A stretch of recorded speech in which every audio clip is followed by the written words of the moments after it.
اسلام کے سپاہی بن کے اٹھو، شرق سے غرب تک پھیل جاؤ، نفرتوں اور صدورتوں کے بیچ دبا دو، تفرقہ اور انتشار کی فضا کو ختم کر دو، اس رسول محبت کے پیغام کو عام کر دو، رسول رحمت کی رحمت کا فیضان عام کر دو، تاکہ دیار کفر تک آقا دو جہاں کی عالمگیر نبوت کا پیغام ایک ایک کان تک پہنچ جائے۔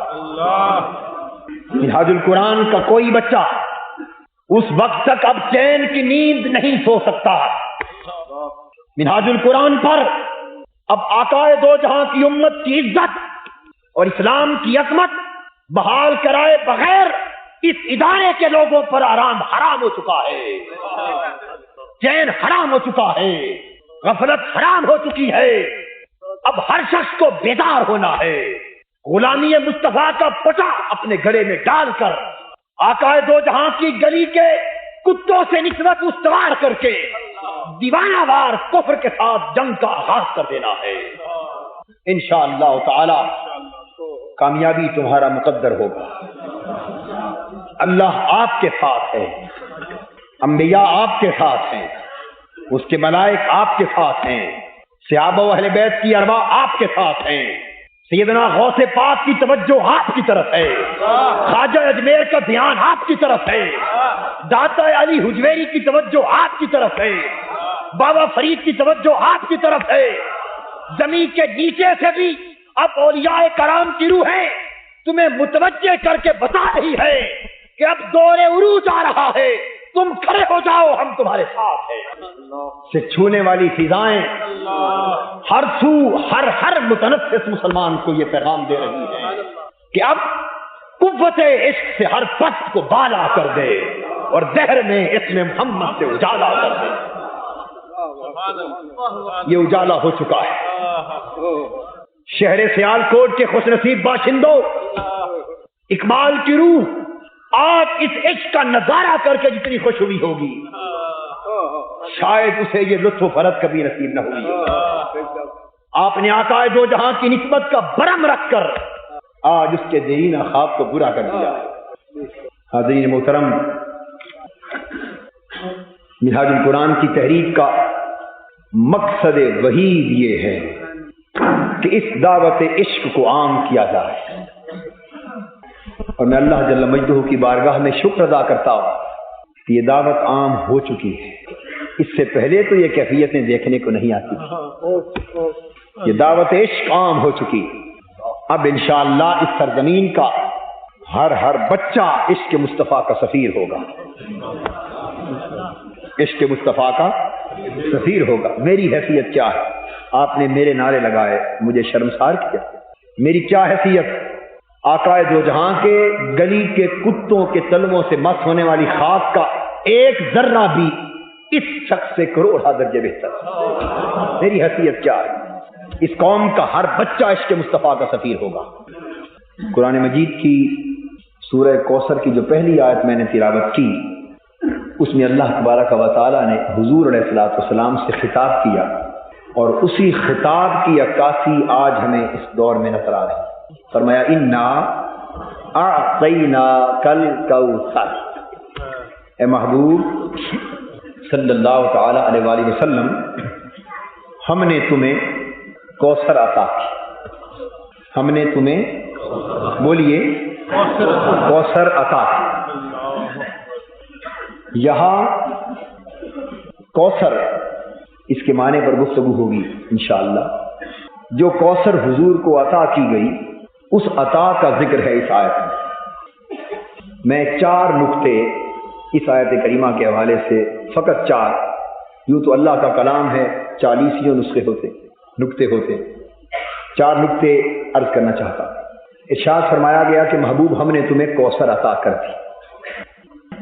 قرآن مجید میں اللہ پاک اپنا ذکر 2 طرح کرتے، کبھی اپنا ذکر اللہ جل مجدہ صیغہ واحد متکلم میں کرتا ہے، کبھی جمع متکلم میں کرتا ہے۔ کبھی اللہ فرماتا ہے کہ میں نے یہ کر دیا، یا میں نے یہ کہا، یا میں یہ کرتا ہوں، اور کبھی فرماتا ہے کہ ہم نے ایسا کیا۔ وہ خود کو میں کہے یا ہم، بات ایک ہی ہے۔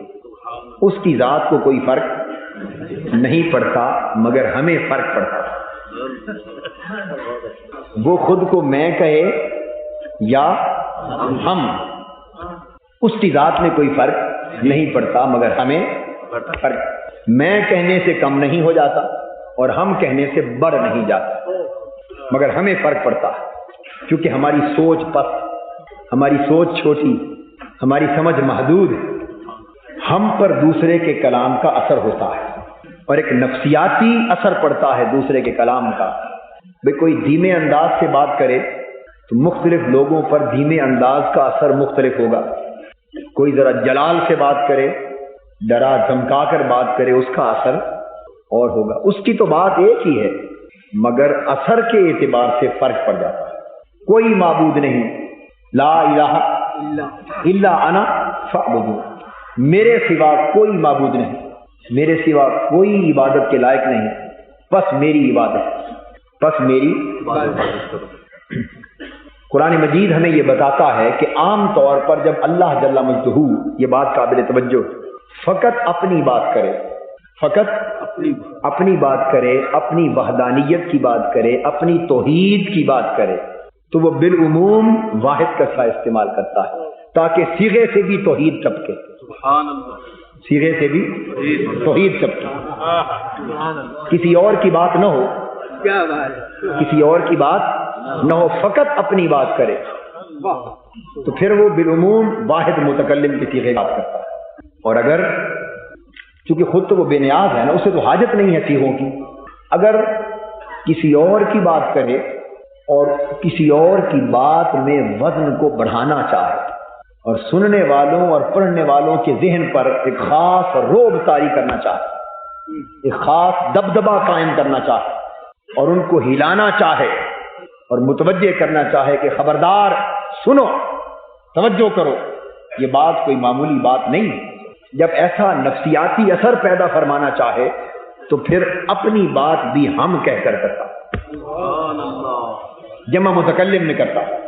فرمایا انا نحن نزلنا الذکر فانا له لحافظون، بے شک ہم نے اس قرآن کو اتارا اور ہم ہی اس کی حفاظت کرنے والے. اب یہاں بات فقط اپنی نہیں تھی، اپنی توحید کی فقط بات نہیں تھی، چونکہ قرآن کی عظمت کی بات تھی اور قرآن کے دشمنوں کو یہ سمجھانا تھا کہ قرآن کو مٹانے کی کوشش کرنے والوں، تم کوشش کر لو، ہمارا دعویٰ یہ ہے کہ ہم نے اتارا ہے اور ہم حفاظت کر کے دکھائیں گے. اب مٹا کے دکھا دو، اب مٹا کر دکھا دو. اس لیے جب وہ کسی کی بات میں وزن پیدا کر کے لوگوں پر رعب اور دبدبہ طاری کرنا چاہے تو اپنا ذکر بھی ہم کہہ کر کرتا ہے، اور اگر محض اپنی توحید کی بات اپنی ذات کی کرنا چاہے تو میں کہہ کر کرتا. اب میں آپ کو ایک چھوٹا لطیفہ سناتا ہوں، میری عادت نہیں ہے لطائف سنانے کی، مگر وہ لطیفہ ایسا ہے کہ اس میں مزہ بھی ہے اور اس میں معنویت بھی ہے. بات جو میں سمجھا رہا ہوں بڑی اچھی طرح سمجھ میں آ جائے. لا کالج پنجاب یونیورسٹی کی بات بتا رہا ہوں. وہاں دو اساتذہ تھے میرے کلیگ، ایک علی گڑھ یا یو پی انڈیا کے کسی علاقے کے رہنے والے پروفیسر تھے، ایک لاہور اندرون بھاٹی کا رہنے والا. دونوں میرے کلیگ. ایک روز ہم کلاس سے فارغ ہو کر اسٹاف روم میں پہنچے، چائے کا وقفہ ہوتا تھا. جب میں کلاس روم سے فارغ ہوا اسٹاف میں پہنچا تو وہاں لڑائی ہو رہی تھی، تو میں اونچی آواز، دنگا فساد، باتوں میں ایسے لگے جیسے سر سطول ہونے کو. جب اندر آئے تو وہ دونوں آپس میں گفتگو میں گتھم گتھا، بڑے جلال، بڑے زور پر اونچی اونچی باتیں، وہ اس کو دبا رہا ہے، وہ اس کو دبا رہا ہے. خیر ہم آگے ہوئے، انہیں چپ کر آئے. کچھ سمجھ نہ آئے کہ جھگڑا ہے کس بات. ان سے پوچھا، وہ جو لاہور والے صاحب تھے نا، اندرون بھاٹی کے رہنے والے، پکے لاہوری، ان سے پوچھا بھی جھگڑا کیا ہے. اب وہ چونکہ ہندوستان سے آئے تھے، ان کا معمول تھا کہ وہ ہمیشہ کرتے تھے بات، ہماری یہ بات ہے، ہم نے یہ کہا، ہم نے کھانا کھایا، ہم نے اس کو یہ پیغام دیا، وہ ہم کی زبان استعمال کرتے تھے. دوسروں کے لیے وہ کہتے تھے، ان کی زبان تھی بھائی تو ادھر آ، تو میری بات سن، تو ہماری بات سن. ہم نے پوچھا جھگڑا کیا ہے. وہ لاہور والے ہمارے قریب کہنے لگے، دیکھو جی قاضی صاحب، ظلم کی انتہا ہو گئی. پنجابی زبان میں، لاہور کی خالص پنجابی زبان، انتہا ہے کہ یہ شخص جب بات کرتا اپنے آپ کو ہم کہتا ہے، ہمیں تو کہتا ہے. جب بات کرتا ہے اپنی بات ہم کہہ کر کرتا ہے، اور ہمیں انسان ہی نہیں سمجھتا، ہمیں کہتا ہے تو، یعنی اس کا مطلب ہے کہ میں اکیلا ہوں اور یہ بہت سارے ہیں۔ اپنی بات ہم کرتا ہے اور ہمیں تو کہتا ہے۔ میں نے اسے کہا یا تو خود کو بھی میں کہہ، اگر مجھے تو کہنا ہے، اور اگر خود کو ہم کہنا ہے تو مجھے بھی آپ کہہ۔ اس کی سمجھ میں نہیں آئی، اس بات پر جھگڑا ہے۔ اس کو پھر بھی سمجھ نہ آئے، وہ پھر کہے جائے تو بلا وجہ جھگڑ رہا ہے مجھ سے، ہم نے صحیح کہا۔ خیر ہم نے بات کو پا لیا، مسئلہ ختم ہو گیا، آپ بھی بات کو پا گئے یعنی کہ ہم اور میں فرق کیا ہے۔ ہم اور میں سننے والے پر یہ فرق ذہن پر پیدا ہوتا ہے کہ جب ہم کہہ کر کوئی بات کرے تو اس میں طاقت زیادہ معلوم ہوتی ہے کہ بڑا آدمی ہے، طاقت والا ہے، حاکم ہے، روب داب والا ہے، زور والا ہے۔ اور جب مجرد میں یا تو واحد کا صیغہ استعمال کیا جائے تو ہم کے مقابلے میں ذرا طاقت کم محسوس ہوتی ہے، روب ذرا کم لگتا ہے۔ اس لطیفے سے یہ نقطہ سمجھ میں آ گیا۔ اب قرآن مجید کی طرف آ جائیے، بلا تشبیہ و بلا مثال۔ اللہ پاک کی بھی سنت ہے کہ مچھر کی بھی مثال دینی پڑے نا تو دے کر بات کو سمجھاتا ہے۔ تو میں یہ عرض کر رہا تھا، اللہ تبارک و تعالیٰ نے جہاں کہیں قرآن میں فقط اپنی بات کی، کیونکہ وہ اپنا ذکر جس صیغے میں بھی کرے اس سے کوئی فرق نہیں پڑتا، مگر جب کسی اور کی بات کی اور اس بات میں وزن بڑھانا چاہا، دبدبا زیادہ کرنا چاہا، روب بڑھانا چاہا اور سامع کو، قاری کو متوجہ کرنا چاہا، حتیٰ کہ چیلنج بھی دینا چاہا، تو پھر جمع کا صیغہ استعمال کر کے فرمایا ہم۔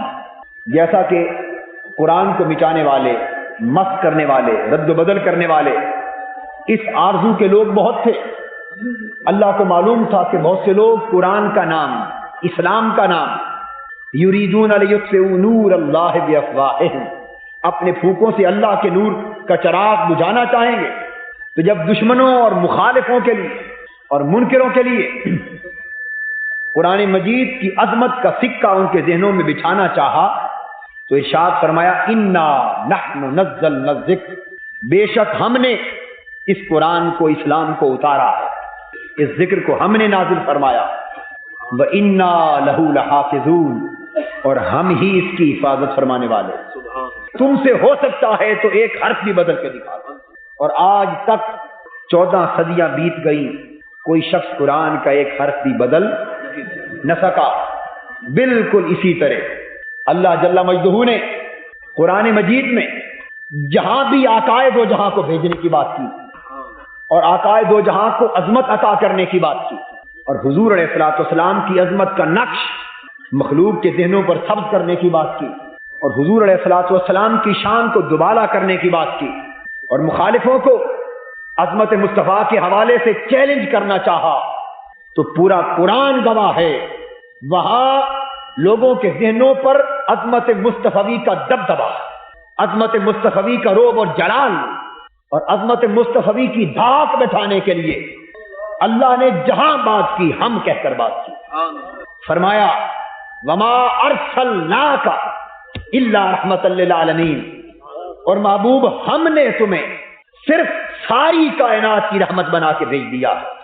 حضور کو بھیجنے کی بات تھی، فرما سکتا تھا کہ وما ارسلتک الا رحمۃ للعالمین، کہ میں نے بھیجا ہے رحمت بنا کر۔ فرما سکتا تھا کہ بولیے نا میں نے بھیجا، مگر میں نے نہیں کہا ہم نے بھیجا ہے، تاکہ جن کی طرف آئے وہ بھیجنے والے کی عظمت کا تصور ارسلنا کے اندر سن کر آنے والے کی عظمت کا نقشہ قائم کر لیا۔ فرمایا یا ایھا النبی انا ارسلناک شاہدا ومبشرا ونذیرا، اے نبی ہم نے تمہیں بنا کر بھیجا ہے ساری کائنات کا مشاہدہ فرمانے والا، اور باغیوں کو رب کا ڈر سنانے والا، اور نیکوکاروں کو خوشخبری دینے والا، اور رب کے اذن سے رب کی طرف بلانے والا، اور چمکنے والا اور چمکانے والا بنا کر بھیجا۔ مگر ہم نے بھیجا کیا؟ بولیے نا ہم نے بھیجا۔ اپنی بات کی تو فرما دیا انا، اور محبوب کی بات کی تو کہا انا، جمع کی بات کی۔ یاد رکھیے کہ یہاں واحد متکلم یا جمع متکلم کا صیغہ رب اپنی ذات کی خاطر نہیں، مصطفیٰ کی ذات کی خاطر استعمال کر رہا ہے۔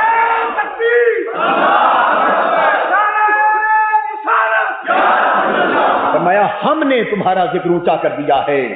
اے ذکر مصطفی کو نیچا کرنے کی آرزو کرنے والوں، اب تمہارا مقابلہ مصطفیٰ سے نہیں براہ راست خدا سے ہے، چونکہ یہ خدا کا اعلان ہے کہ ہم نے ذکر اونچا کر دیا. اب جو کوئی خدا سے بڑا بن جائے میرے محبوب کا ذکر نیچا کر لے گا، اور جو خدا سے بڑا نہیں ہو سکتا میرے محبوب کا ذکر نیچا نہیں کر سکتا. یہ جو کلمہ ہے نا نا ورفا نا، یہ اس طرف متوجہ کر رہا ہے. فرمایا علم نشرح لک صدرک.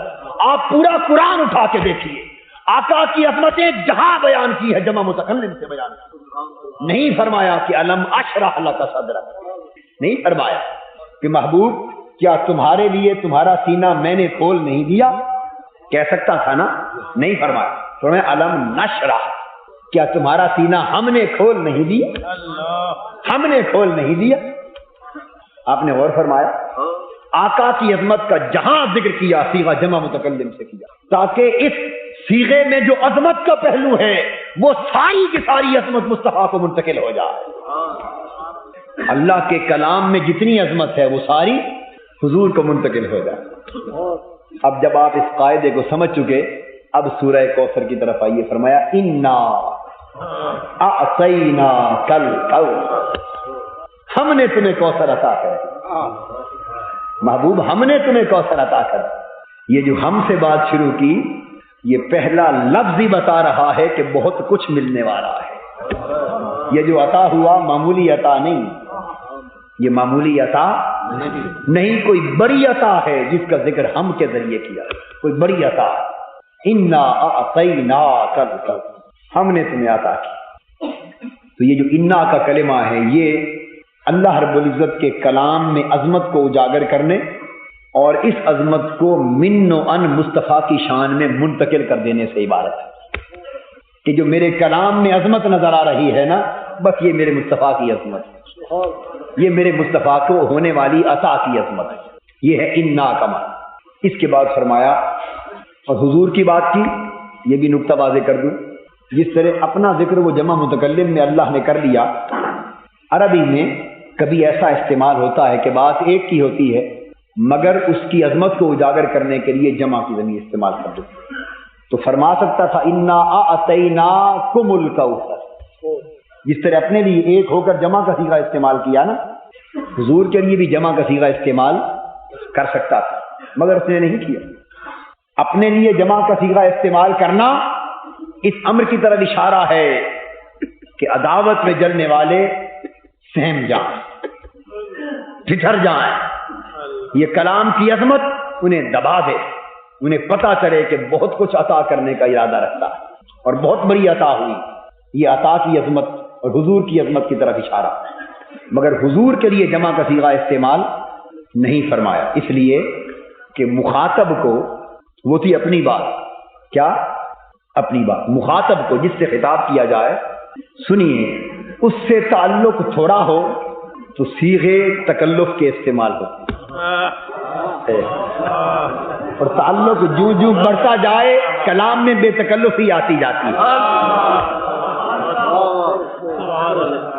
آپ کی دوستیاں ہوتی ہیں، اگر تعلق بہت زیادہ نہ ہو اور اس تعلق میں رکھ رکھاؤ ہو، تعلق میں رکھ رکھاؤ ہو، تعلق میں کوئی جھجک ہو، کچھ پردے ہوں، تو ہمیشہ آپ کہہ کر بات کرتی ہے کہ آپ یہ میری بات سنیں. اور جب دوستی بڑھ جائے اور پردے اٹھ جائیں، جھجک دور ہو جائے، رکھ رکھاؤ نہ رہے، تعلق بڑھ جائے، تو پھر تم کہتے ہیں. کیا کہتے ہیں؟ آپ چھوڑ دیتے ہیں. کیا کہتے ہیں؟ تم کہتے ہیں. اور پھر کوئی پردہ بھی باقی نہ رہے اور کوئی حد بھی باقی نہ رہے، تعلق کے درمیان کوئی حد فاصل باقی نہ رہے، اور تعلق قرب کی انتہا کو جا پہنچے، یعنی ثم دنا فتدلا فکان قاب قوسین سے بڑھ کر او ادنا ہو جائے. جب تعلق او ادنا کو جا پہنچے، تو جب ساری حدیں تعلق میں اٹھ جائیں تو پھر تم بھی نہیں، پھر تو کہتے. یہ بے تکلفی کی امتحان، بے تکلفی کی. تو کہنا یہ وہ ڈگری ہے جس سے پتہ چلتا ہے کہ اندازہ کر لو جسے تو کہہ کے بلا رہا ہوں وہ کتنا عزیز ہوگا میرا، وہ کتنا قریبی ہوگا. وہ ایک غزل کا ایک مصرع بھی ہے، آپ تھے پھر تم ہوئے پھر تو کا عنواں ہو گئے۔ 3 درجے ہیں، آپ تھے پھر تم ہوئے پھر تو کا عنواں ہو گئے، یعنی پہلے جب تعلق میں رکھ رکھاؤ تھا آپ کہہ کر بات ہوتی تھی، تعلق بڑھ گیا تو تم کا لفظ چلنے لگا، اور جب تعلق انتہا کو پہنچا اب اس میں بے ساختی بھی آ گئی، اس میں بے ساختی آگ فرمانے لگے تم، بلکہ تو اپنی بات کی عظمت مصطفیٰ کو اجاگر کرنے کے لیے فرمایا انا اعطینا، بے شک ہم نے عطا کی، اور محبوب سے خطاب کیا تو رکھ رکھاؤ کے صیغے استعمال نہ کیے کہ کہیں کوئی ناداں تعلق میں فرق نہ سمجھ بیٹھے، تعلق میں دوری نہ سمجھ بیٹھے، تعلق میں بعد نہ سمجھ بیٹھے۔ فرمایا آتینا کا، محبوب تجھے عطا کی، تاکہ سننے والا سمجھ لے کہ یہ کوئی اتنا قریبی محبوب ہے کہ جس کے تعلق میں رکھ رکھاؤ تک نہیں رکھتا۔ اب اس کے بعد فرمایا آتینا، بے شک ہم نے عطا کی، ہم نے عطا کی کوثر۔ اب دوسرا نقطہ جو عرض کرنا چاہتا ہوں اس کا تعلق آتینا سے، یہ ماضی کا صیغہ ہے۔ یہ کیا ہے بولیے؟ ماضی، حال بیان نہیں فرمایا، مضارع کے صیغے میں بات نہیں کی کہ صیغہ مضارع میں اگر بات ہو تو اس کا معنی ہوتا، اگر صیغہ مضارع استعمال ہوتا تو اس کا معنی ہوتا ہم تمہیں عطا کرتے ہیں یا کریں گے، عطا کرتے ہیں یا کریں گے، اور آتینا میں فرمایا ہم نے عطا کر دی، عطا ماضی کا صیغہ اس وقت استعمال کرتے ہیں جب کام کے ہو چکنے کا یقین دینا مقصود کہ یہ کام پورا ہو چکا، اب اس کام کا کوئی حصہ بھی باقی پورا ہو گئے۔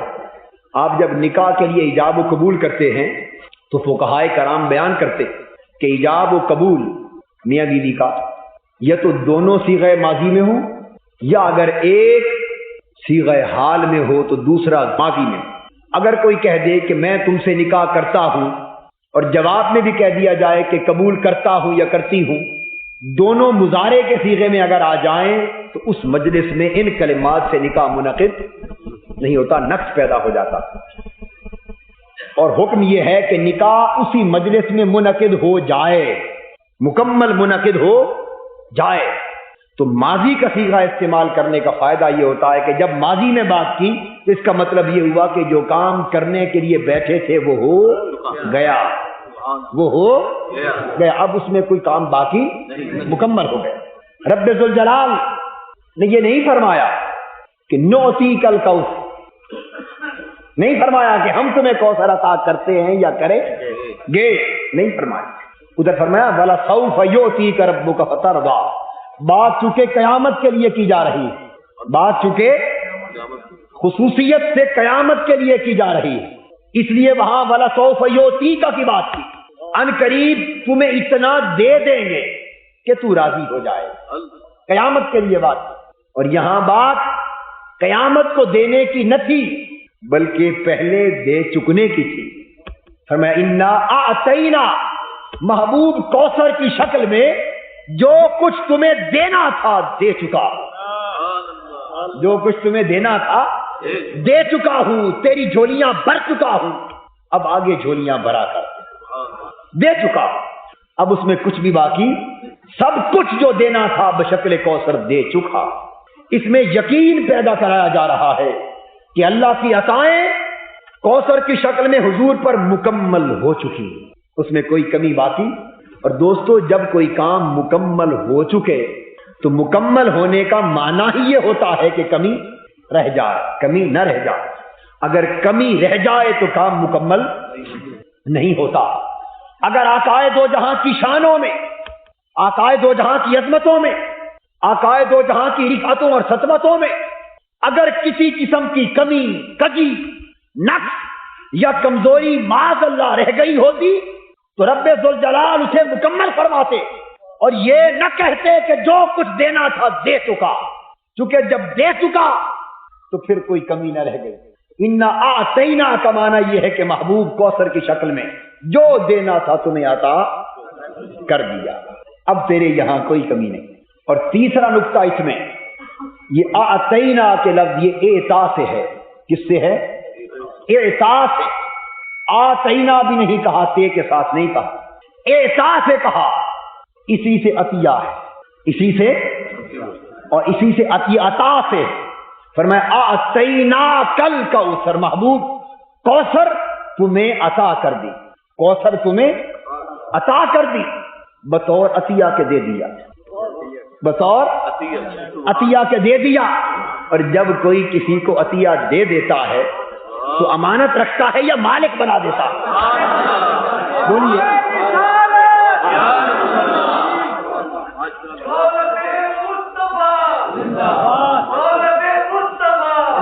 جب کوئی کہے کہ میں نے تمہیں عطا کر دیا، عطیہ دے دیا، تو وہ امانت رہتی ہے یا ملکیت میں چلی جاتی ہے؟ بولیے نا، ملکیت۔ عطا کرنے، عطیہ دینے کا معنی ہی ہے۔ فرمایا انا اعطیناک الکوثر، کوثر کا جو بھی معنی ہو اس کی بات بعد میں کریں گے۔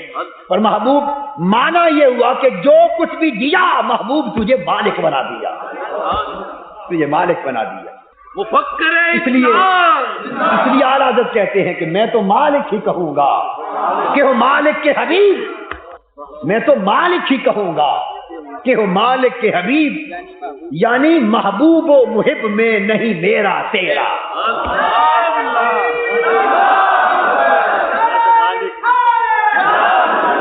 میں تو مالک ہی کہوں گا، میں تو مالک ہی کہوں گا کہ ہو مالک کے حبیب۔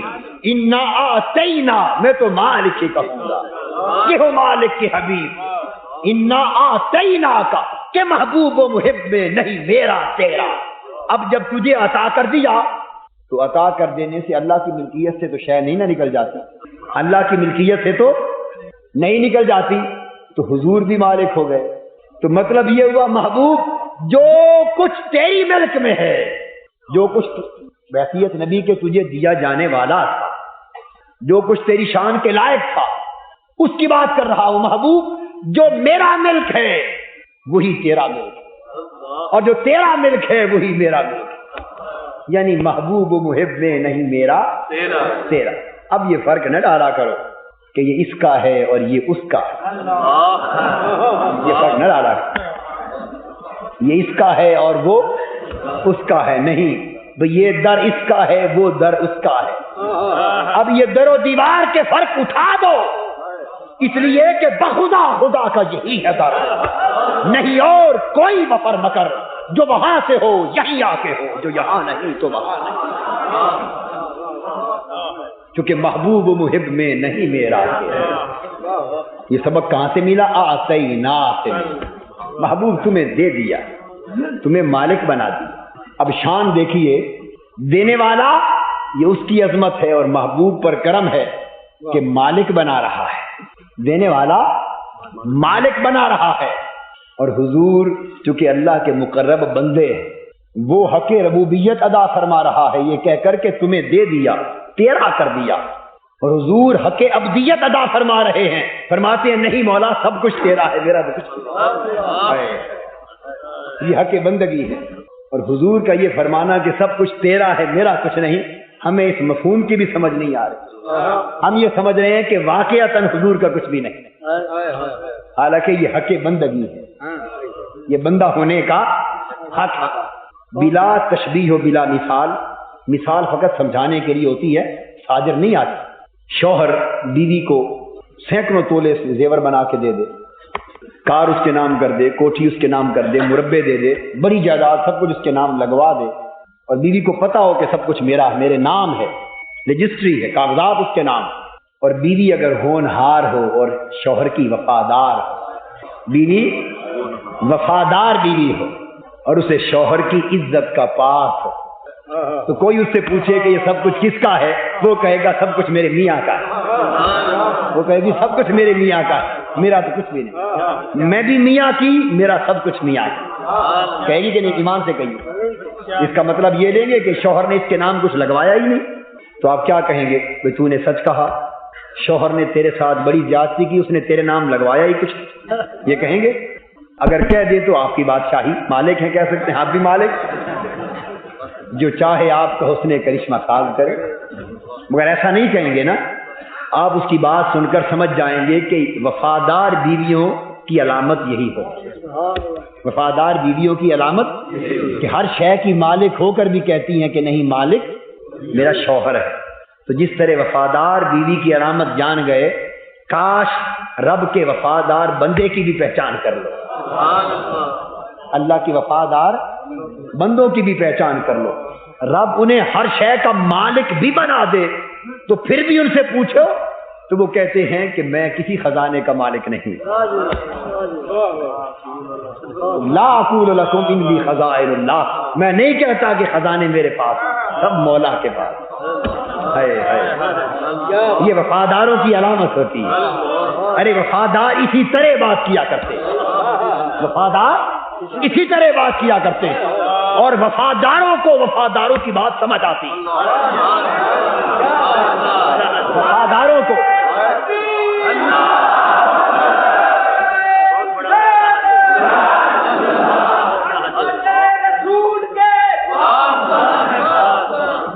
اور پورا قرآن اس نقطے کو جا بجا واضح کرتا ہے، جو وفادار ہوں انہیں پتہ ہوتا ہے کہ وفاداری کی شرط کیا ہے۔ وفاداری بشرط استواری اصل ایمان ہے۔ مرے بتخانے میں تو جا گاڑو، مرے بتخانے میں تو کعبے میں جا گاڑو برہمن کو۔ وفاداری ایک شے ہے، اسے سمجھنے کی کوشش کریں۔ یہ وفاداروں کو ہی پتا ہے کہ بات کیسے کرتے ہیں۔ کیا وفادار بندہ کہہ سکتا ہے کہ ہاں میرے پاس خزانے ہے؟ ارے وہ تو ساری رات کھڑا ہو کر اپنے قدموں پر ورم لا کر اور رب سے یہ سن کر کہ تاہا ما انزلنا علیک القرآن لتشقی، کہ پیارے قرآن تجھ پر اس لیے تو نہیں اتارا کہ تو اتنی مشقت میں پڑ جا۔ ذرا فرق دیکھو، اوروں کو کہے کہ جاگا کرو، محبوب کو کہے کہ سویا کر۔ اوروں کو کہے جتنا جاگو گے اتنا پاؤ گے، اور محبوب سے کہے محبوب کچھ تو سو بھی آیا۔ اِنَّ لَكَ فِي النَّهَارِ لَسَبْحًا طَوِيلًا، محبوب ذرا دیکھیے تو صحیح باتیں، محبوب رات کو سو جایا کر۔ مولا کیوں؟ محبوب اس لیے کہ دن کو بھی تجھے بڑے کام کرنے ہوتے ہیں۔ ہائے ہائے، تو طائف میں پتھر بھی کھاتا ہے، تو پہاڑوں پر بھی چڑھتا ہے، غاروں میں بھی جاتا ہے، شہر مکہ کے گلی کوچوں میں میرے نعرے بھی لگاتا ہے، تانے بھی کھاتا ہے، فاقے بھی کرتا ہے۔ دن کو میرا محبوب تو بڑی مشقتیں اٹھاتا ہے، وہی مشقتیں کافی ہیں، رات کو سو جایا کر،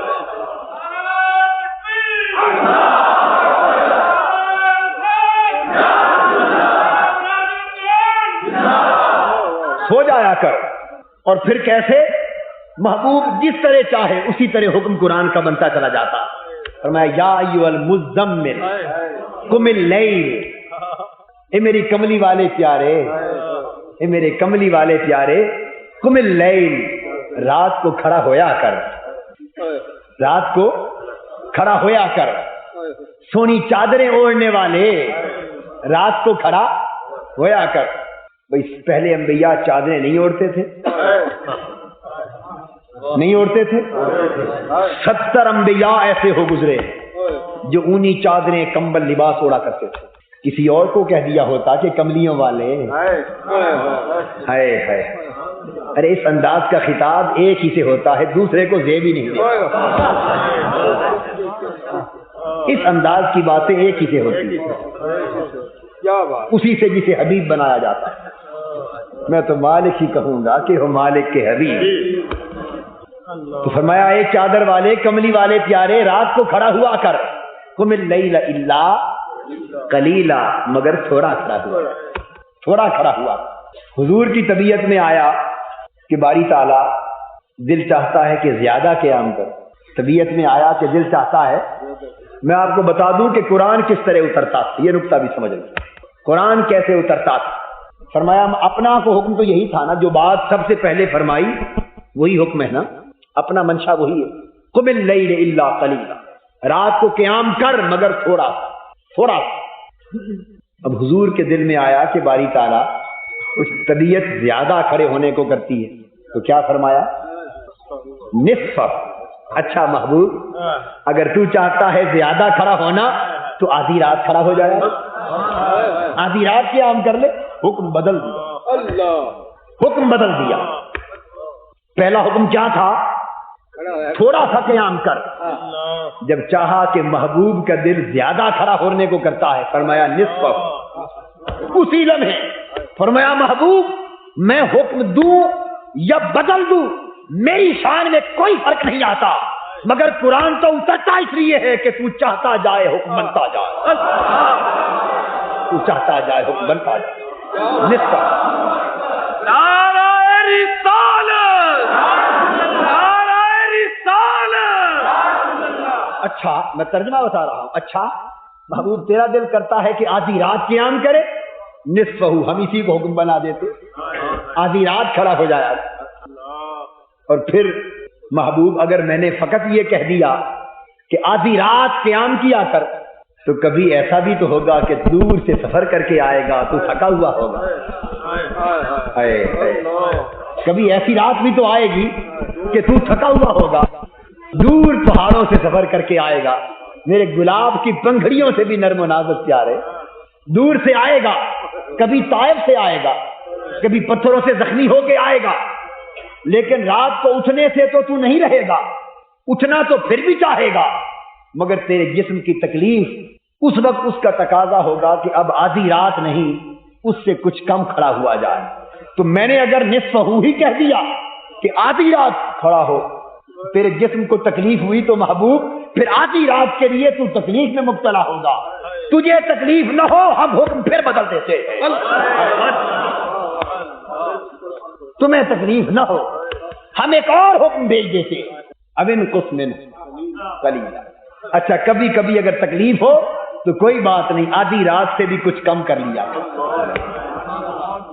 آج کتابوں کی بات نہیں ہے، آج درسی کتابوں کی بات نہیں ہے، ٹھیک ہے،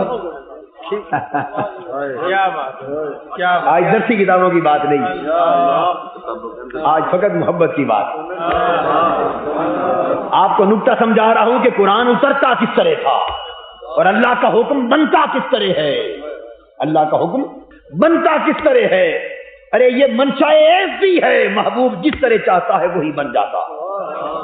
کسی نے کیا خوب کہا، جس طرف وہ نظر نہیں آتے ہم وہ رستہ ہی چھوڑ دیتے، اور کعبہ بنتا ہے اس طرف ہی ریاض، کعبہ بنتا ہے اس طرف ہی ریاض، رخ جدھر کو وہ موڑ لیتے،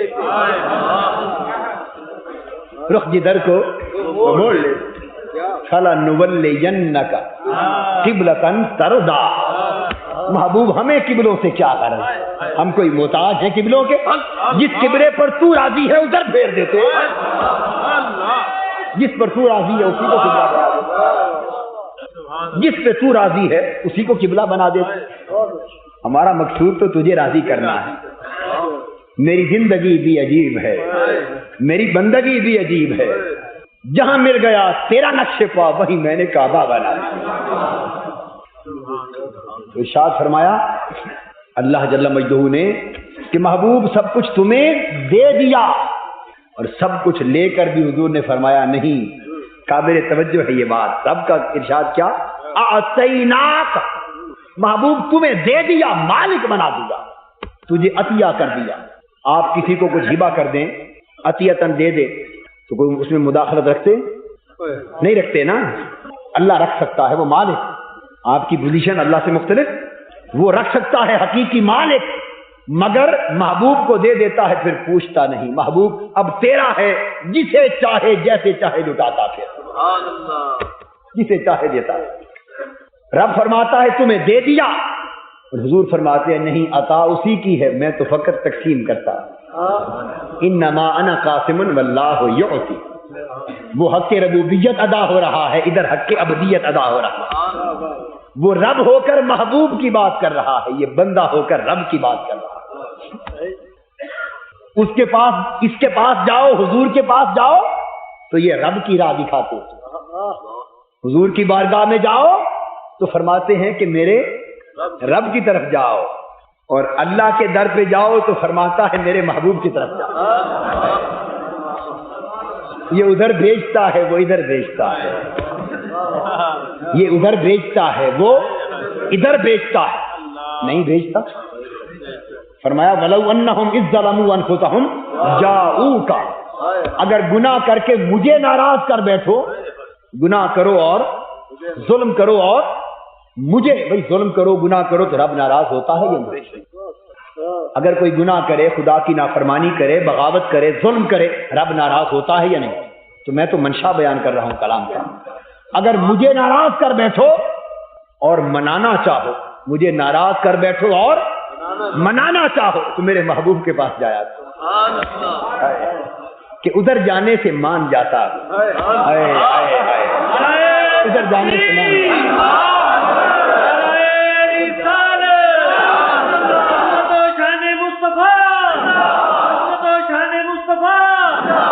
اور اسے چھوڑ کر سیدھا میری طرف آؤ گے تو روٹھا رہوں گا، اسے چھوڑ کر سیدھا میری طرف آؤ گے تو روٹھا رہوں گا، مجھے منانا ہے تو سیدھا ادھر جایا کر، ادھر جایا کر۔ حق ربوبیت ادا ہو رہا ہے کہ سب کچھ دے دیا، اعطینا، ادھر حق ابدیت ادا ہو رہا ہے کہ میرے پاس تو کچھ بھی نہیں، سب میرے مولا کا۔ قرآن کو پڑھ لی، میں نے ایک اصول دیا نا، اب اس کو 100 جگہ قرآن میں اپلائی کر لیں، اگر کسی جگہ جواب غلط آ جائے تو میرا گریبان پکڑ، کسی جگہ جواب غلط آ جائے، بات یہی نہ ہو میرا گریبان پکڑ۔ میں 2-4 نمونے اور عرض کر دیتا ہوں۔ حق ربوبیت، اللہ نے کیا بیان کیا؟ اللہ نے بیان کیا عسیٰ ان یبعثک ربک مقاما محمودا، محبوب قیامت کے دن یقیناً تجھے مقام محمود پر کھڑا کیا جائے گا۔ عسیٰ کا لفظ شاید کے لیے آتا ہے، مگر قاعدہ کلیہ یہ ہے کہ اللہ اور اللہ کے رسول کے لیے آئے تو یقین کا معنی لیتا ہے، اوروں کے لیے آئے تو شاید، کیا شان ہے، اوروں کے لیے آئے تو اس کا معنی شک میں پڑ جاتا ہے، رب اور رب کے رسول کے لیے آئے تو شک دور ہو جاتا ہے۔ اللہ فرمایا عسیٰ ان یبعثک ربک مقاما محمودا، محبوب یقین کر لے اور محبوب کے امتیوں تم بھی یقین کر لو کہ مقام حمد میرے محبوب کے پاس ہوگا اور لوائے حمد میرے محبوب کے پاس ہوگا۔ اس قیامت کے دن جھنڈے فقط مصطفیٰ کے ہوں گے، نبی بھی امتیں بھی سب مصطفیٰ کے جھنڈے کے تلے ہوں گے۔ وَبِيَدِي لِوَاءُ الْحَمْدِ يَوْمَ الْقِيَامَةِ وَلَا فَخْرَ، قیامت کے دن سب جھنڈا ہر طرف میرا لہرائے گا، آدم سے لے کر عیسیٰ تک قیامت تک ہر کوئی میرے جھنڈے کے تلے ہوگا، اور مقام محمود حضور کے پاس ہوگا۔ اور اس مقام محمود پر حضور جب سجدہ کریں گے، حضور جب سجدہ کریں گے تو رب پوچھے گا محبوب سر اٹھا بول کیا مانگتا ہے۔ حضور سجدے میں ہوں گے، ارشاد ہوگا ارفع رأسک، محبوب اپنا سر تو اٹھا، سل تو ہوتا، مانگ، آج جو مانگتا ہے دیا جائے، آج تیرا دن ہے محبوب، آج تیرا دن ہے۔ یوں تو یہ بھی زمانہ حضور کا ہے، مگر یہاں تو انکار کر لیتے ہو، قیامت کے دن انکار کی مجال نہ ہوگی، آج تیرا دن ہے، مانگ کیا مانگتا ہے۔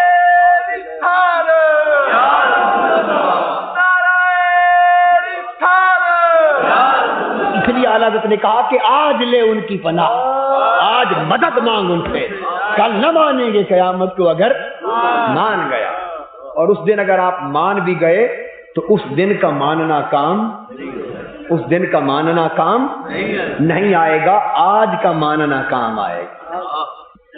بس مرے تو مرنے کے بعد 100 بار مانتے پھریں، پھر بعد کا ماننا کام نہیں آئے گا۔ یہ جنت میں قبر میں جاتے ہی آنکھیں کھل جائیں گی، قبر میں جاتے ہی آنکھیں کھل جائیں گی، بس یہ آنکھیں بند ہوئی تو وہ آنکھیں کھل جائیں گی۔ پھر کیا پوچھا جائے گا؟ قبر میں دفن ہوتے ہی بات کھل جائے گی، پوچھا جائے گا مر رب کا، بول تیرا رب کون ہے؟ بڑی سادہ سی بات پوچھی، 2 لفظوں پر سوال کیا، 2 لفظوں کی بات کہیں، مر رب کا، بول تیرا رب کون؟ پھر پوچھا جائے گا ما دینوں کا، بتا تیرا دین کیا ہے؟ مختصر 2 لفظی بات پوچھی، اپنی بات مختصر 2 لفظوں میں پوچھی، دین کی بات مختصر 2 لفظوں میں پوچھی۔ اب پیتم کی بات آئی، اب باری آئی، اب پیتم کی بات آئی۔ اپنی بات تھی 2 لفظوں میں پوچھ لی، دین کی بات تھی 2 لفظوں میں پوچھ لی، پیتم کی بات آئی تو لمبی ہو گئی، زلف یار کی طرح لمبی ہو گئی اور شب فراق کی طرح لمبی ہو گئی۔ کیا پوچھا جائے گا؟ ما کنت تقول فی حق ھذا الرجل محمد صلی اللہ علیہ وسلم۔ اور عربی کا قاعدہ سن لیں، تقول مضارع کا صیغہ، مضارع پر اگر کانا یکون داخل ہو جائے تو وہ ماضی استمراری کا معنی دیتا ہے، ماضی استمراری کا معنی دیتا ہے۔ اس کلمہ کا معنی، اس فکرے کا معنی یہ نہیں ہے کہ بتا تیرا اس شخص، اس ہستی محمد صلی اللہ علیہ وسلم، ان کے بارے میں کیا عقیدہ ہے، یہ اس کا معنی نہیں، یہ معنی نہیں ہے کہ بتا حضرت محمد صلی اللہ علیہ وسلم، یہ جو تیرے سامنے چہرہ ہے، اس کا معنی، اس کے بارے میں تیرا عقیدہ کیا ہے، یہ معنی نہیں، بلکہ اس کا معنی ہے اب بتا، اب بول، اس کے بارے میں کیا کہتا تھا، اب بول۔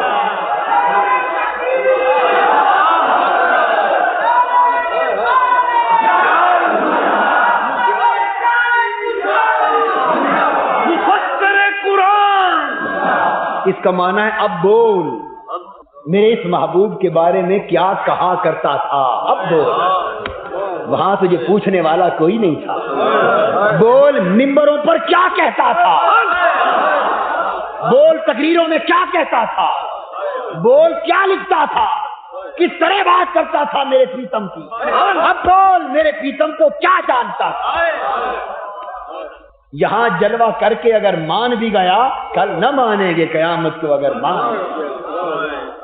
وہاں جب سب کچھ آنکھوں کے سامنے ہوگا تو وہاں تو ہر کوئی مان جائے گا، وہاں تو ہر کوئی مان جائے گا، مگر وہ جانتا ہے کہ جب جلوہ سامنے ہو یار کا تو ہر کوئی مان جاتا ہے۔ ارے بڑی بڑی انکار کرنے والیاں انگلیاں کاٹ کر مان گئی، زنان مصر مان گئی حسن یوسف کو دیکھ کر۔ وہ جو زلیخا پر تانا دیتی تھی، زلیخا پر تانا دیتی تھی کہ تو غلام کی محبت میں گرفتار ہو گئی، ایک منڈی سے خریدے ہوئے غلام کی عاشق ہو گئی، تو ملکہ تھی، شہزادی تھی، ارے اپنے خادم معاذ اللہ نوکر اور اپنے غلام کی گرویدہ ہو گئی، استغفر اللہ۔ وہ جو اس طرح کا تانا دیتی تھی، یہ تانا دیتی رہی، انکار کرتی رہی، مگر کب تک؟ جب تک دیکھا نہ تھا۔ میں تو کوئی قصہ، کوئی کہانی، کوئی چیز نہیں نہ بیان کر رہا، فقط قرآن اور حدیث۔ ارے یہ سب نہ دیکھنے کی باتیں، وہ بڑی بڑی انکار کرنے والی، تانا دینے والی چپ ہو گئی۔ کیسے چپ ہوئی؟ زلیخا بھی سمجھدار، اس نے کہا میرے یوسف، ان کو میں جمع کرتی ہوں، چھریاں پھل ان کے ہاتھ میں دیتی ہوں، تو ایک بار پردہ اٹھا کے گزر جا، ایک بار پردہ اٹھا کے گزر جا۔ اور وہ بھی نبی، اور نبی کریم ہوتا ہے، نبی کریم ہوتا ہے۔ زلیخا نے اس وقت حضرت یوسف کی عزت کے خیال نہ کیا، اس وقت زلیخا نے حضرت یوسف کی عزت کا خیال نہ کیا۔ وہ زلیخا تھی، یہ یوسف تھے، نبی تھا۔ جب زلیخا کی عزت کی بات آئی، یہ اس بات کو بھول گئے، پھر لاج رکھے۔ یہ کریموں کا شیوا ہوتا ہے کہ کوئی بے عزتی کر لے بھول جاتے ہیں کہ بے عزتی کرنے والے کبھی حیا پردہ ڈالتے، ورنہ فرما دیتے کہ آج تو پھنسی پڑی ہے، آج تجھ پر تانے کے تیر چل رہے ہیں، آج میں کیوں بچاؤں، آج بدلہ لے۔ جواب کا بہترین موقع تھا، مگر کہا نہیں زلیخا وہ تو تھی، یہ یوسف۔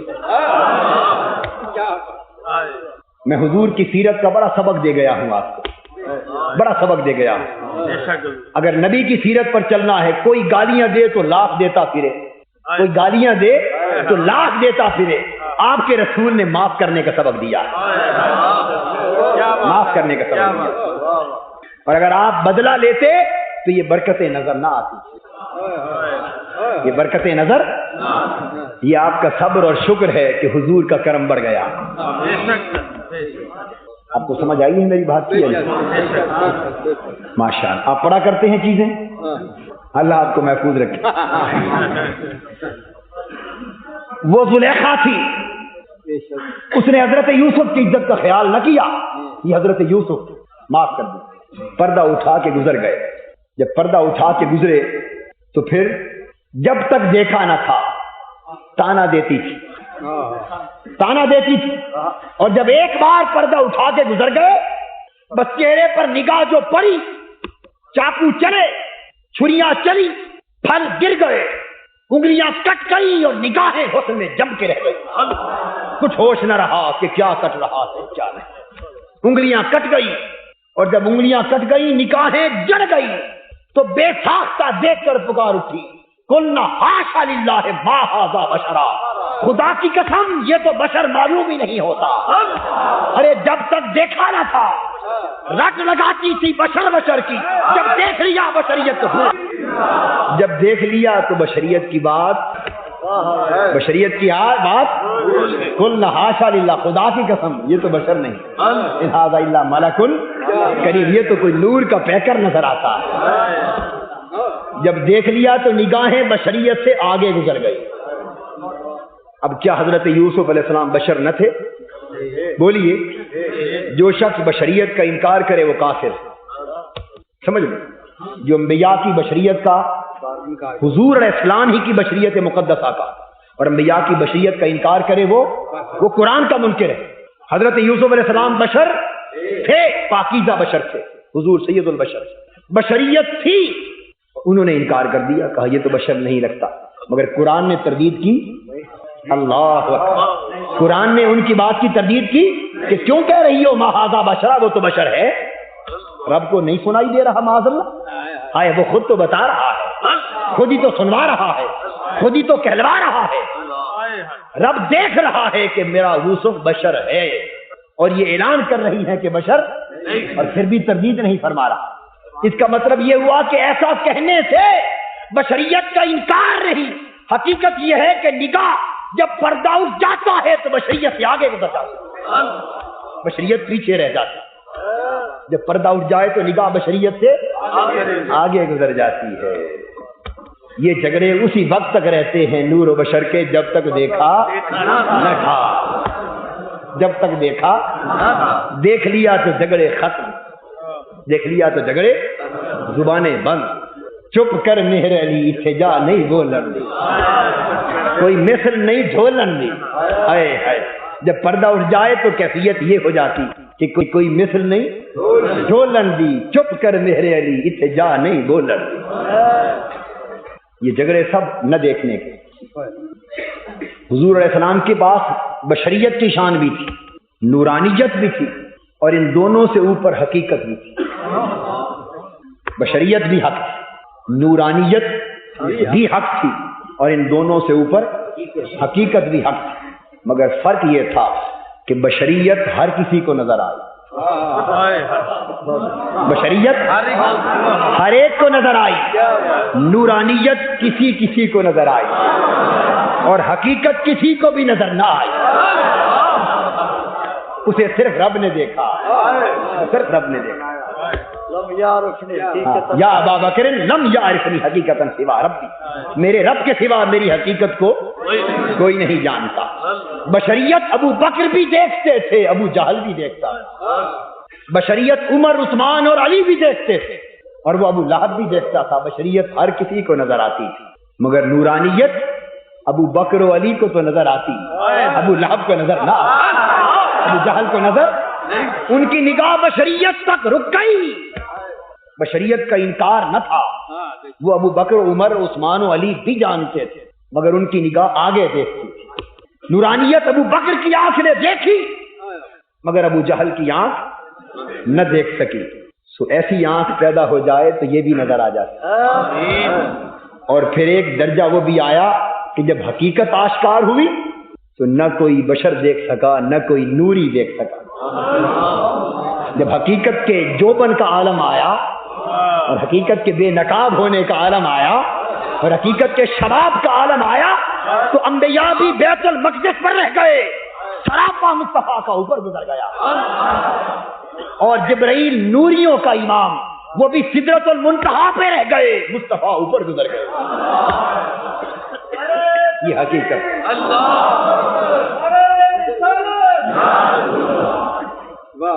میں یہ عرض کر رہا تھا کہ جب حق ربوبیت ادا ہو تو بات اس ڈھنگ کی ہوتی ہے، اور حق عبدیت ادا ہو تو بات اور ڈھنگ کی ہوتی ہے۔ وہ بات کرے تو فرماتا ہے عسیٰ ان یبعث ربک مقاما محبوب قیامت کے دن بات ہی تیری چلے گی، سر تو جو مانگے گا مانا جائے۔ جب رب بولے تو فرماتا ہے بات ہی تیری ہوگی، اور جب حضور مقام بندگی پر بات کرے مجھے تو اپنی خبر نہیں قیامت کو کیا ہوگا۔ ارے یہ حق کے بندگی ہے، بندے کا حق یہی ہے کہ یہی کہتا جائے۔ ادھر رب کہہ رہا ہے کہ قیامت کے دن معاملہ ہی تیرے ہاتھ میں ہوگا، محبوب کہہ رہا ہے مجھے اپنی خبر نہیں کیا حال ہوگا۔ محبوب تو نے بھی سچ کہا،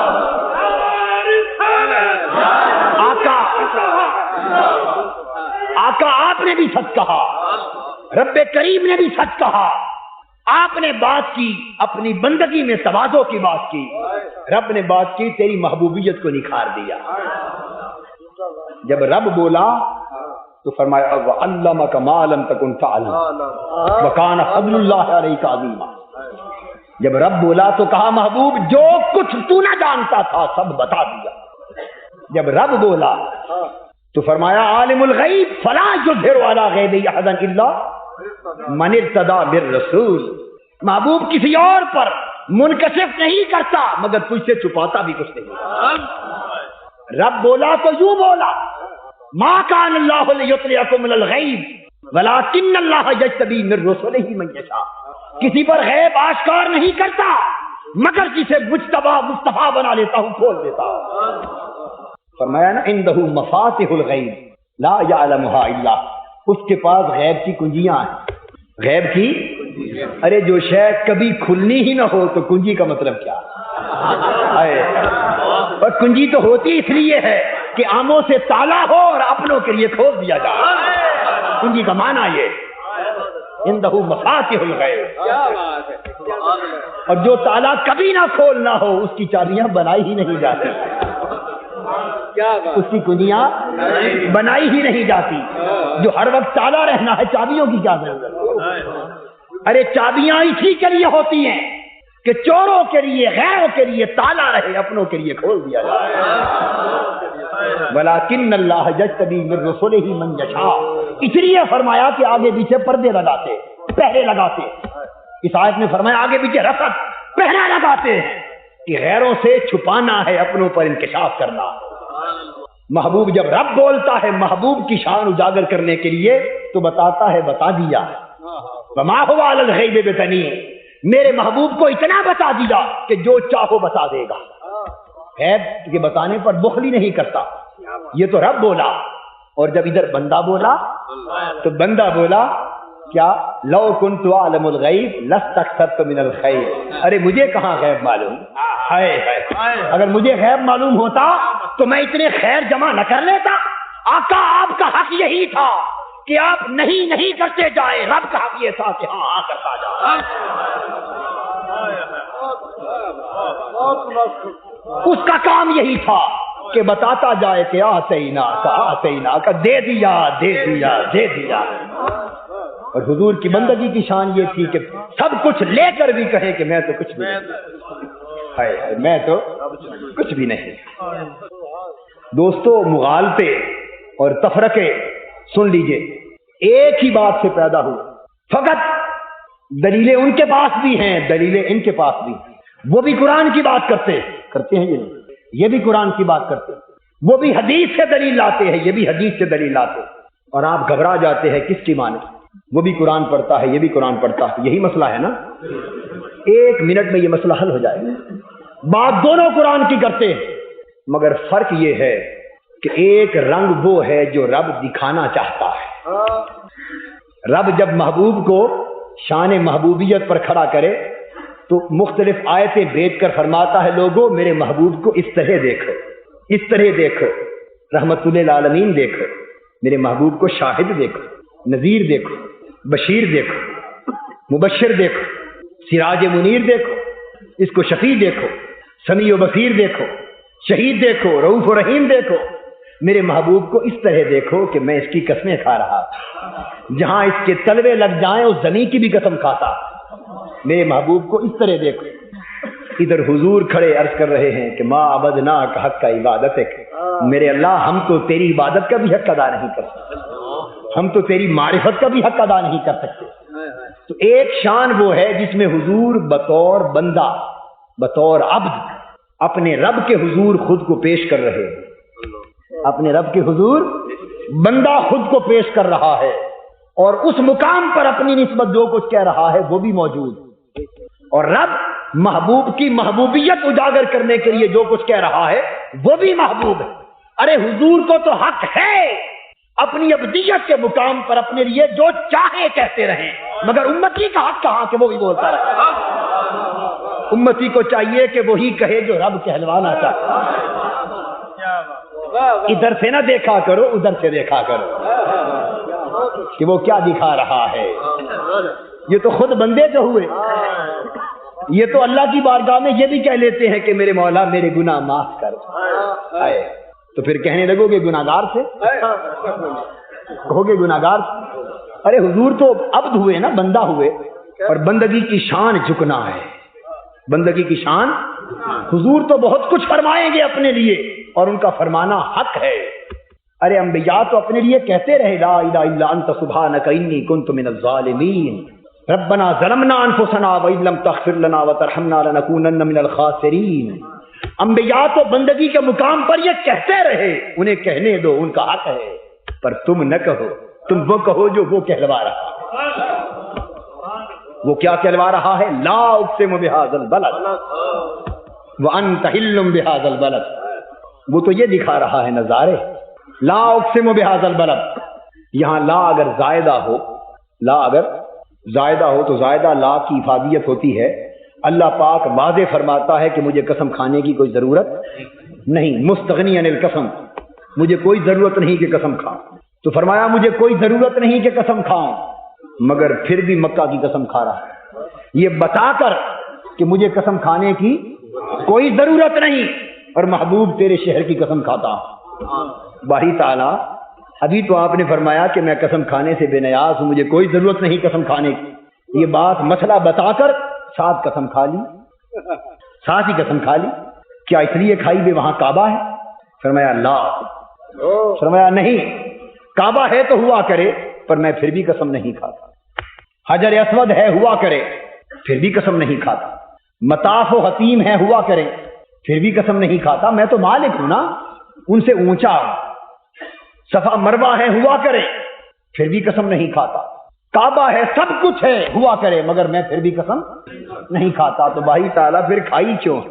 تو میں لا اقسم بہذا البلد وانت حل بہذا البلد، اس لیے نہیں کھائی کہ وہاں کعبہ ہے، اس لیے نہیں کھائی کہ حجر اسود ہے، اس لیے نہیں کھائی کہ وہاں مطاف و حتیم ہے، اس لیے نہیں کھائی کہ وہاں صفا مروہ ہے۔ قسم محبوب تیرے شہر مکہ کی فقط اس لیے کھائی ہے کہ وہاں کی گلیوں پہ تیرے قدم لگ گئے، تیرے قدم لگ گئے۔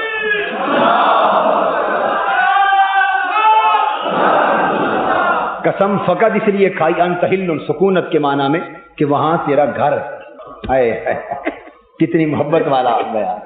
قسم مکہ کی فقط اس لیے کھائی ہے کہ وہاں تیری رہائش، تیرا گھر، تیرا پتہ اس شہر کا ہے، تیرا پتہ اس شہر کا ہے، اس لیے قسم کھاتا۔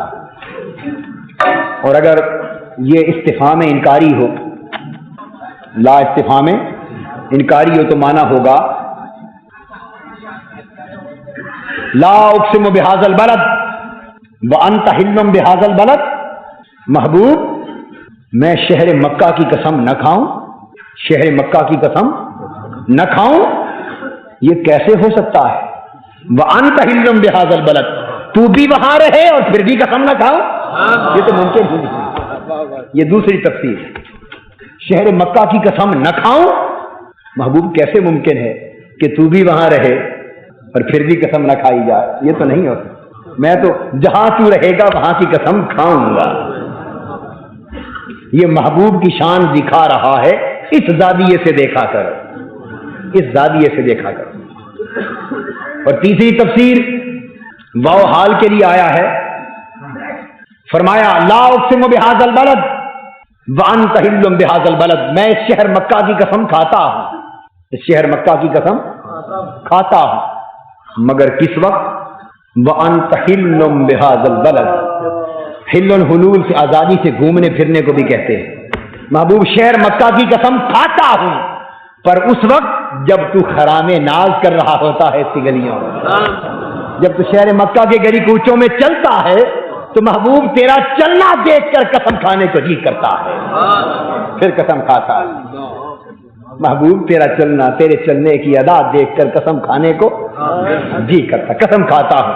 وہ حال کے لیے حالیہ کب؟ جب تو اس میں گھومتا پھر، جب تو گھر سے باہر نکلتا اور مکہ کی فضائیں تیرے رخساروں کو بوسہ دیتی ہیں، اور مکہ کی ہوائیں تیرے لبوں کو مست کرتی ہیں، اور مکہ کی ہوائیں تیرے معطر جسم کو چھو کر معطر ہو جاتی ہیں، تو اپنی عزت کی قسم پہ شہر مکہ کی ہواؤں کی بھی قسم کھاتا۔ اور ایک معنی ہندون کے حوالے سے اور بھی، اس کا معنی سکونت کا بھی میں نے بتایا نا، تو واو حال کے لیے معنی ہوا چوتھا کہ محبوب شہر مکہ کی قسم کھاتا ہوں، شہر مکہ کی قسم کھاتا ہوں، مگر کب تک؟ جب تک تو یہاں رہے گا۔ مکہ کی قسم کھاتا ہوں مگر فقط اس وقت تک جب تک تو یہاں رہے گا، جب تو ہجرت کر کے مدینہ جائے گا پھر ہم بھی مدینے کی قسم کھائیں گے۔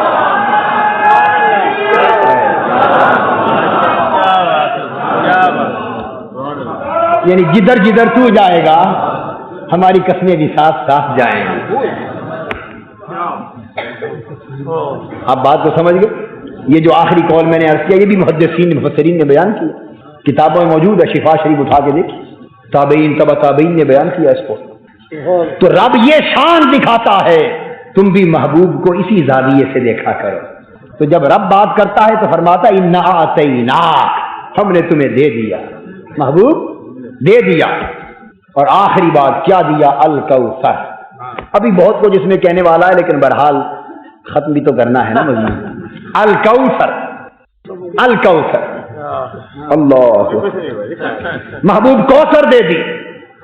اب کوثر کے باقی تو جاننے والوں کے ہاں تو خدا جانے شمار ہی کوئی نہیں، مگر کم سے کم کوثر کے 20 معنی ہے، کم سے کم کوثر کے 20 معنی ہے۔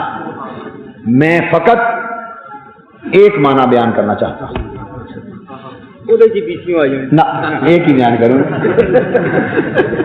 یعنی دراصل 2 بیان کروں گا، ایک اس لیے کہ اس میں سے اصل معنی کی طرف آ سکے، معنی ایک بیان کروں گا، 19 باقی علماء کے لیے۔ فرمایا محبوب، اب پہلی 3 باتیں سمجھ گئے نا، انا اعطیناک، ہم نے تمہیں دے دی، تمہیں عطا کر دیا، کیا؟ الکوثر۔ پہلے تو عام معنی سن لیں، ان 20 معنوں میں سے وہ معنی جو عام طور پہ کیا جاتا ہے، آپ بھی کرتے ہیں، سکولوں میں پڑھتے آئے تھے نا، اساتذہ یہ پڑھاتے تھے کہ نہیں کوثر کسے کو کہتے ہیں؟ حوض کوثر کو، جنت کی نہر کو، جنت کے حوض کو کوثر کے، یہی پڑھا نا، آج تک یہی رٹوایا گیا، یہی یاد ہے۔ اب سن لیں، یہ معنی اپنی جگہ حق، احادیث سے ثابت، اپنے محل پر یہ بات درست، اپنے محل پر یہ بات واقعتاً درست کہ حوض کوثر کا عطا ہوا، نہر کوثر کی عطا اپنے محل پر درست، مگر اس جگہ نہیں۔ اب بات کو سمجھ گئے؟ فرمایا اعطیناک الکوثر، محبوب تمہیں کوثر عطا کی۔ اب اس معنی کو ذرا تجزیہ کر لیتے ہیں، اگر لے لیا جائے کہ محبوب تمہیں حوض کوثر عطا کیا، جنت کی نہر عطا کی جس کا نام کوثر ہے، اب سوال یہ ہوگا، بڑی آسان طریقے سے آپ بات کو سمجھ جائیں گے، تو جنت کا حوض اور جنت کی نہر دونوں ہو یا جو بھی ہو، تو یہ جنت کا کل ہوا یا جز ہوا؟ اگر حوض مراد لیں اس مقام پر یا نہر مراد لیں تو یہ محل احسان و امتنان ہے، یہ آیت کریمہ محل امتنان ہے، محل احسان، احسان بتایا جا رہا ہے کہ محبوب ابھی تو انا کی باتیں سنی اور اعطینا کی باتیں سنی اور آگے کوثر کا مفہوم آیا، محبوب ہم نے عطا کر دی، ہم نے عطا کر دی، احسان امتنان کی جگہ بڑی بات عطا ہونے کی بات ہو رہی ہے، اور آگے یہاں اگر مانا فقط یہ مراد لے لیا جائے کہ جنت کا حوض عطا کر دیا تو پوری جنت بھی نہ ہوگی، جنت کا جز ہوا۔ یہ حضور کو دینے کے لیے کوئی اتنی بڑی شے تھی؟ آپ سمجھے نہیں؟ اتنی بڑی شے تھی جو دے کر اتنا احسان جتایا کہ انا اعطینا، اور جنت بھی پوری نہ، اس کا جز ایک حوض، اور جنت کی ایک نہر. تمنا مختصر سی ہے مگر تمہید طولانی.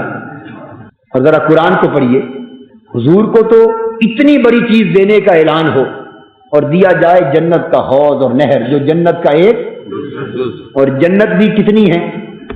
7 جنتیں تو حدیث سے ثابت. تو ایک جنت کا جز تو 7 جنتوں کا کتنا حصہ جا کے بنا؟ حوض کوثر 7 جنتوں میں کتنا ٹکڑا جا کے بنا؟ تو اگر محض حوض کوثر اور نہر کوثر مراد ہو تو پھر 7 جنتوں میں سے یہ کچھ دیا، یہ محل امتنان نہیں ہو سکتا. اور قرآن کو پڑھیے، ادھر فرمایا وَلِمَنْ خَافَ مُقَامَ رَبِّهِ جَنَّتَانِ، جو رب کے خوف سے ڈر جائے اسے 2 جنتیں عطا ہوں گی. ارے عام امتی رب کے خوف میں مر جائے اسے 2 پوری جنتیں ملیں، اور عقائد و جہاں کو جنت کا ایک ٹکڑا ملے، حوض اور نہر ملے. یہ کیا بات ہے؟ یہ کیا بات ہے؟ امتی رب کے خوف میں مر جائے تو 2 جنتیں ملے، جنتان، 2 جنتیں ملے. قرآن بتا رہا. اور جس کے وسیلے سے ملی اس پر احسان جتایا جائے تو کہا جائے تمہیں جنت کا ایک نہر عطا کیا، جنت کا حوض عطا کیا. یہ بات اس مقام پر محل امتنان نہیں ہو سکتی. معنی حق ہے، میری بات سمجھ لیں، معنی حق ہے، مفہوم حق ہے، واقعہ حق ہے. حوض کوثر اور نہر کوثر کا ملنا حق ہے، اس میں کوئی شک نہیں. مگر میں محل امتنان کے حوالے سے بتا رہا ہوں کہ یہاں یہ بات پھبتی نہیں، یہ بات پھبتی نہیں. ایک دوسری بات یہ سمجھ لیں، امتی کو 2 جنتیں ملے اور نبی کو اس کا ایک حوض، یہ بات طبع سلیم کو گوارا نہیں. اور دوسری بات سنیں، یہ حضور پر احسان جتایا جا رہا ہے نا، محبوب تمہیں عطا کیا، محبوب تمہیں عطا کیا. تو احسان تو تبھی بنتا ہے نا کہ جس کو جو شے دی جائے اس سے بہتر ہو، اس سے بہتر ہو تو کوئی احسان ہوا نا. اگر وہ اس سے کمتر ہے تو احسان کیا؟ اس سے کمتر ہے تو احسان کیا؟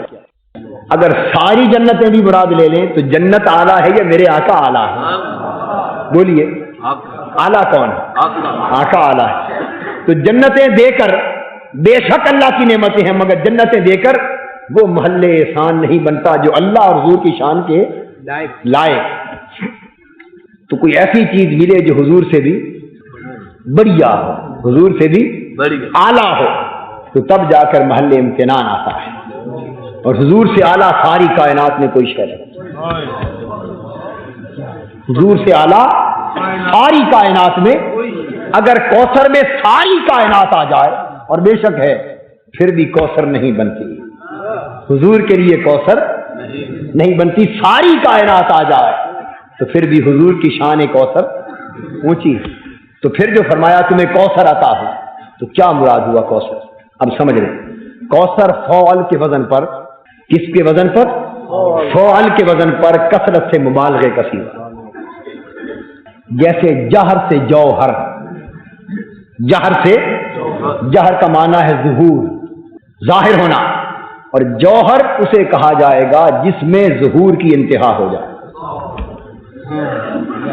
جہاں غایت ظہور ہو اسے جوہر کہیں گے، جہاں غایت ظہور ہو اسے جوہر کہیں گے.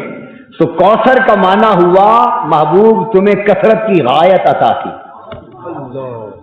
کثرت کی کثرت عطا کی. تو کثرت کی کثرت، کثرت کی غایت، یعنی کثرت کی کثرت، کثرت کی، اگر کثرت کی کثرت کثرت ہی رہے تو وہ تو کثرت ہوئی، کثرت کی غایت نہ ہوئی. اور غایت ہمیشہ جس شے کی ہوتی ہے اس سے خارج ہوتی ہے، یہ فلسفے کا قاعدہ ہے. غایت جس شے کی ہوتی ہے اس میں سے، بولیے، خارج ہوتی. اگر وہ اسی میں داخل ہو تو وہ داخل کثرت ہو گئی، وہ کثرت کی غایت تو نہ ہوئی نا. اب میری بات کو سمجھ. فرمایا محبوب تمہیں کثرت کی کثرت، کوثر یعنی کثرت کی غایت عطا کی. اور کثرت کی غایت وہ مقام ہے جہاں کثرت ختم ہو جائے.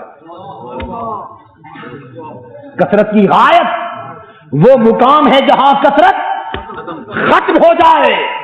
اگر وہ کثرت کے اندر ہو تو کثرت رہی، غایت نہ رہی، کوثر نہ بنا۔ اگر کثرت کے اندر ہو تو کثرت رہی، کثرت کی غایت نہ بنی۔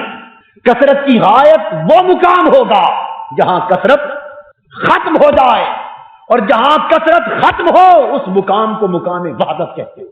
مقام اور مقام کثرت ساری کائنات کا مقام ہے، وحدت فقط رب کا مقام ہے۔ کثرت ساری کائنات کا مقام اور وحدت جہاں ساری کثرتیں وحدت میں گم ہو جاتی، اور جس میں سے ساری کثرتیں منتزع ہوتی، جہاں سے ساری کثرتیں نکلیں اور جہاں ساری کثرتیں جا کر ختم ہو جائیں، وہ شان کوثر ہے۔ فرمایا انا اعطیناک الکوثر، محبوب تمہیں وہ عطا کر دیا جس پر ساری کثرتیں ختم ہو جاتی۔ مطلب یہ ہوا کہ کائنات تو تیرے پاس تھی ہی، مگر تجھے کائنات کا رب خود مل گیا۔ اعطیناک الکوثر، تمہیں کائنات کا رب مل گیا۔ کائنات کا الکوثر سے مراد کثرت کی انتہا، جہاں کثرت ختم ہو جائے، اور جہاں کثرت ختم ہو وہ وحدت ہے، اور وحدت رب کا مقام۔ تو کوثر کا معنی ہوا محبوب تمہیں کوثر یعنی وہ مقام عطا کیا وحدت کا جہاں کثرتیں ختم ہو گئی، اور چونکہ اعطینا تو وحدت کا مقام فقط اللہ کا۔ تو الکوثر کے ذریعے اشارہ کیا محبوب تمہیں تمہارا رب مل گیا، تمہیں تمہارا رب مل گیا، اور تمہیں اتنا عطا کیا، اتنا عطا کیا، اتنا عطا کیا کہ خدا مل گیا۔ اور جب خدا تیرا ہو گیا ساری خدائی تیری۔ جب رب تیرا ہو گیا تو ساری خدائی، اب کوثر کے 20 معنی سارے بھی آ گئے۔ بات وحدت سے چلی تو کثرت پر آئی تو سارے معنی اس میں آ گئے کہ محبوب جب رب تیرا ہو گیا تو پھر سب کچھ تیرا ہو گیا۔ جب رب تجھے مل گیا تو سب کچھ مل گیا۔ اب کیا فرمایا؟ فرمایا فصلی لربک وانحر، اب تو بھی رب کا ہو جا۔ ہائے ہائے ہائے، رب کے لیے نماز پڑھ، رب کے لیے قربانی دے۔ اب محبوب احسان کا بدلہ احسان سے چکایا جا رہا ہے۔ فرمایا جس طرح رب تیرا ہو گیا تو رب کا ہو جا، جس طرح رب تیرا ہو گیا تو رب کا بن جا۔ فصلی لربک وانحر، جس طرح رب تیرا ہو گیا تو رب کا ہو جا، اور جس طرح رب تیرا ہوا تو سب کچھ تیرا ہو گیا۔ تو رب کا ہو جا تو رب کا جو کچھ ہے وہ سب تیرا ہو جائے گا، رب کا جو کچھ ہے وہ سب تیرا ہوگا۔ تو رب تیرا ہو گیا تو رب کا ہو جا، اور نتیجہ کیا ہوگا؟ جب رب تیرا ہوا اور تو رب کا ہوا تو نتیجہ کیا ہوا؟ ان شانئک ھو الابتر، جو تمہارا نہ ہوگا وہ رب کا بھی نہ ہوگا۔ بے شک تیرا دشمن تباہ ہونے والا ہے، تیرا دشمن تباہ ہونے والا ہے کہ رب تمہارا ہے، تو رب کا ہے۔ پس محبوب ان شانئک ھو الابتر، جو تمہارا ہے وہ ہمارا ہے، جو تمہارا نہیں وہ ہمارا ہے، جو تمہارا نہیں وہ ہمارا نہیں۔ بخدا خدا کا یہی ہے نہیں اور کوئی مفر مگر، جو وہاں سے ہو یہیں آ کے ہو، جو یہاں نہیں تو وہاں ہے۔ رب تیرا ہو گیا تو رب کا ہو جا، اور جو تیرا ہو گیا وہ میرا ہو گیا، اور جو تیرا نہ ہوا وہ میرا نہ ہوا۔ یہ خلاصہ ہے سورہ کوثر، یہ خلاصہ ہے سورہ کوثر کا۔ تو رب کا بننا ہے تو مصطفیٰ کا بن جاؤ، رب کا بننا ہے تو مصطفیٰ کا بن جاؤ، اور اگر مصطفیٰ کے ہو گئے تو ساری خدائی تمہاری ہو جائے۔ کی محمد سے، اب اس سورت کا ترجمہ کر کے شعر میں ختم کرتے ہیں۔ کی محمد سے وفا تو نے تو ہم تیرے ہیں، کی محمد سے وفا تو نے تو ہم کہیے نا، کی محمد سے وفا تو نے تو ہم تیرے ہیں۔ ہائے ہائے ہائے، ارے کی محمد سے وفا تو نے تو ہم تیرے ہیں، یہ جہاں چیز ہے کیا لوح قلم تیرے ہیں۔